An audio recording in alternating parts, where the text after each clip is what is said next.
Hi ಎಲ್ಲೋ friends, ಎಲ್ಲರೂ ಹೇಗಿದ್ದೀರಾ? ನಾನು ಚೆನ್ನಾಗಿದ್ದೀನಿ, ನೀವು ಕೂಡ ಚೆನ್ನಾಗಿದ್ದೀರಿ ಎಂದು ಭಾವಿಸುತ್ತೇನೆ.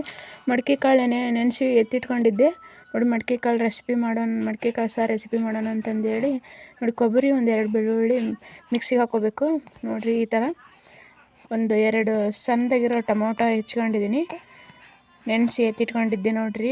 ಅರಿಶಿನ ಪುಡಿ, ಉಪ್ಪು ಆಲ್ರೆಡಿ ಸೇರಿಸಿದ್ದೀನಿ, ಎಷ್ಟು ಬೇಕೋ ಅಷ್ಟು. ಸ್ವಲ್ಪ ಖಾರ ಪುಡಿ, ಬೆಳ್ಳುಳ್ಳಿ ಒಂದು ಮೀಡಿಯಮ್ ಸೈಜ್ ಬೆಳ್ಳುಳ್ಳಿನ ಸುಲಿದು ಜಜ್ಜಿಟ್ಕೊಂಡಿನಿ ನೋಡಿರಿ.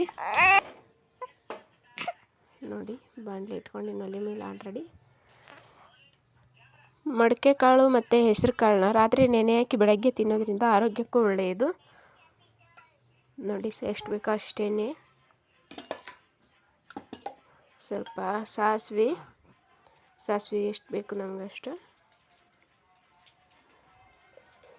ನೋಡಿ. ಚಟ್ಪಟ್ ಸಿಡಿದ್ಮೇಲೆ ಒಂದು ಸ್ವಲ್ಪ ಜೀರಿಗೆ, ಟೊಮೊಟೊ ಹೆಚ್ಚಿಟ್ಕೊಂಡಿದ್ನೆಲ್ಲ ಅದು ಹಾಕ್ತಿದ್ದೀನಿ ನೋಡಿ. ಎಣ್ಣೆಯಲ್ಲಿ ಫುಲ್ಲು ಫ್ರೈ ಆಗಬೇಕು, ಟೊಮೊಟೊ ಮೆತ್ತಗಾಗಬೇಕು ಆ ರೀತಿ ನೋಡಿ. ಎಲ್ಲ ಎಣ್ಣೆಲೇ ಬೇಯಬೇಕಂದ್ರೆ ನಮಗೆ ಎಷ್ಟು ಬೇಕೋ ಅಷ್ಟು ಖಾರ ಪುಡಿ. ನೀವು ಖಾರ ಜಾಸ್ತಿ ಊಟ ಮಾಡ್ತೀನಿ ಅಂದರೆ ಸ್ವಲ್ಪ ಜಾಸ್ತಿನೇ ಹಾಕ್ಕೊಳ್ರಿ. ನಾವು ಮೀಡಿಯಮಾಗಿ ಊಟ ಮಾಡ್ತೀವಿ, ಮೀಡಿಯಮಲ್ಲಿ ಹಾಕಿದ್ದೀನಿ ನೋಡಿರಿ. ನೋಡಿ ಹೇಗಾಗಿದೆ. ಎಣ್ಣೆಲಿ ಖಾರ ಪುಡಿ ಹಾಕೋದ್ರಿಂದ ಕೆಂಪಗಾಗುತ್ತೆ ಸಾರು. ಸ್ವಲ್ಪ ಅರಿಶಿನ ಪುಡಿ,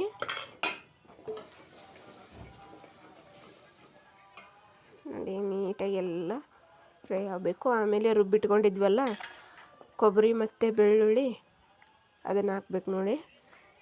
ಇವು ಹಸಿ ಕೊಬ್ಬರಿ ಆದ್ರೆ ಸೈ, ಒಣ ಕೊಬ್ಬರಿ ಆದ್ರೆ ಸೈ, ನಿಮ್ಗೆ ಯಾವ್ದು ಬೇಕೋ ಅದನ್ನ ಹಾಕ್ಕೊಳ್ಳಿ.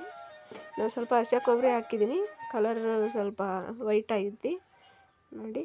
ಸ್ವಲ್ಪ ತೊಳ್ಕೊಂಡು ನೀರು ಹಾಕಿನಿ, ನೀಟಾಗಿ ಅನ್ಬೇಕು.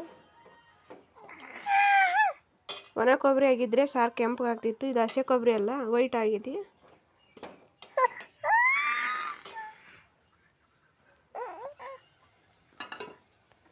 ನೋಡಿ ಹೆಂಗಾಗಿದೆ ಫ್ರೆಂಡ್ಸ್. ಇವಾಗ ಕಾಳು ಹಾಕ್ಕೋಬೇಕು. ಆವಾಗಲೇ ಸ್ವಲ್ಪ ಅರಿಶಿನ ಪುಡಿ ಸೇರಿಸಿದ್ದೆ, ಇದರ ಒಂದು ಸ್ವಲ್ಪ ಹಾಕ್ತಿದ್ದೀನಿ. ಉಪ್ಪು ಇದರಲ್ಲೇ ಹಾಕಿದ್ದೆ, ನಮಗೆ ಎಷ್ಟು ಬೇಕೋ ಅಷ್ಟು. ನೀಟಾಗಿ ಕಡ್ಡಾಡ್ಬೇಕು ಹಿಂಗೆ ನೋಡಿ ಹೇಗಾಗಿದೆ ಅಂತ. ನೀಟಾಗಿ ಹಿಂಗೆ ಅಂದ್ಬಿಟ್ಟು ನಮಗೆ ಎಷ್ಟು ಬೇಕೋ ಅಷ್ಟು ನೀರು ಸೇರಿಸ್ಕೋಬೇಕು. ನಾನೊಂದು ಚೊಂಬು ಹಾಕಿದ್ದೀನಿ ನೋಡಿ, ಮೀಡಿಯಮ್ ಸೈಜ್ ಚೊಂಬ, ಒಂದು ಚೊಂಬು ಹಾಕಿದ್ದೀನಿ. ನಿಮ್ಗೆ ಎಷ್ಟು ಬೇಕೋ ಅಷ್ಟು. ಸ್ವಲ್ಪ ನಿಮ್ಮ ಮನೆಯಲ್ಲಿ ಮಟನ್ ಮಸಾಲ ಎಲ್ಲರ ಮನೇಲಿ ಇದ್ದೇ ಇರುತ್ತೆ, ಅಥವಾ ಚಿಕನ್ ಮಸಾಲ ಎಲ್ಲರ ಮನೇಲಿ ಇದ್ದೇ ಇರುತ್ತೆ, ಸ್ವಲ್ಪ ಸೇರಿಸ್ಕೊಳ್ಳಿ. ರುಚಿ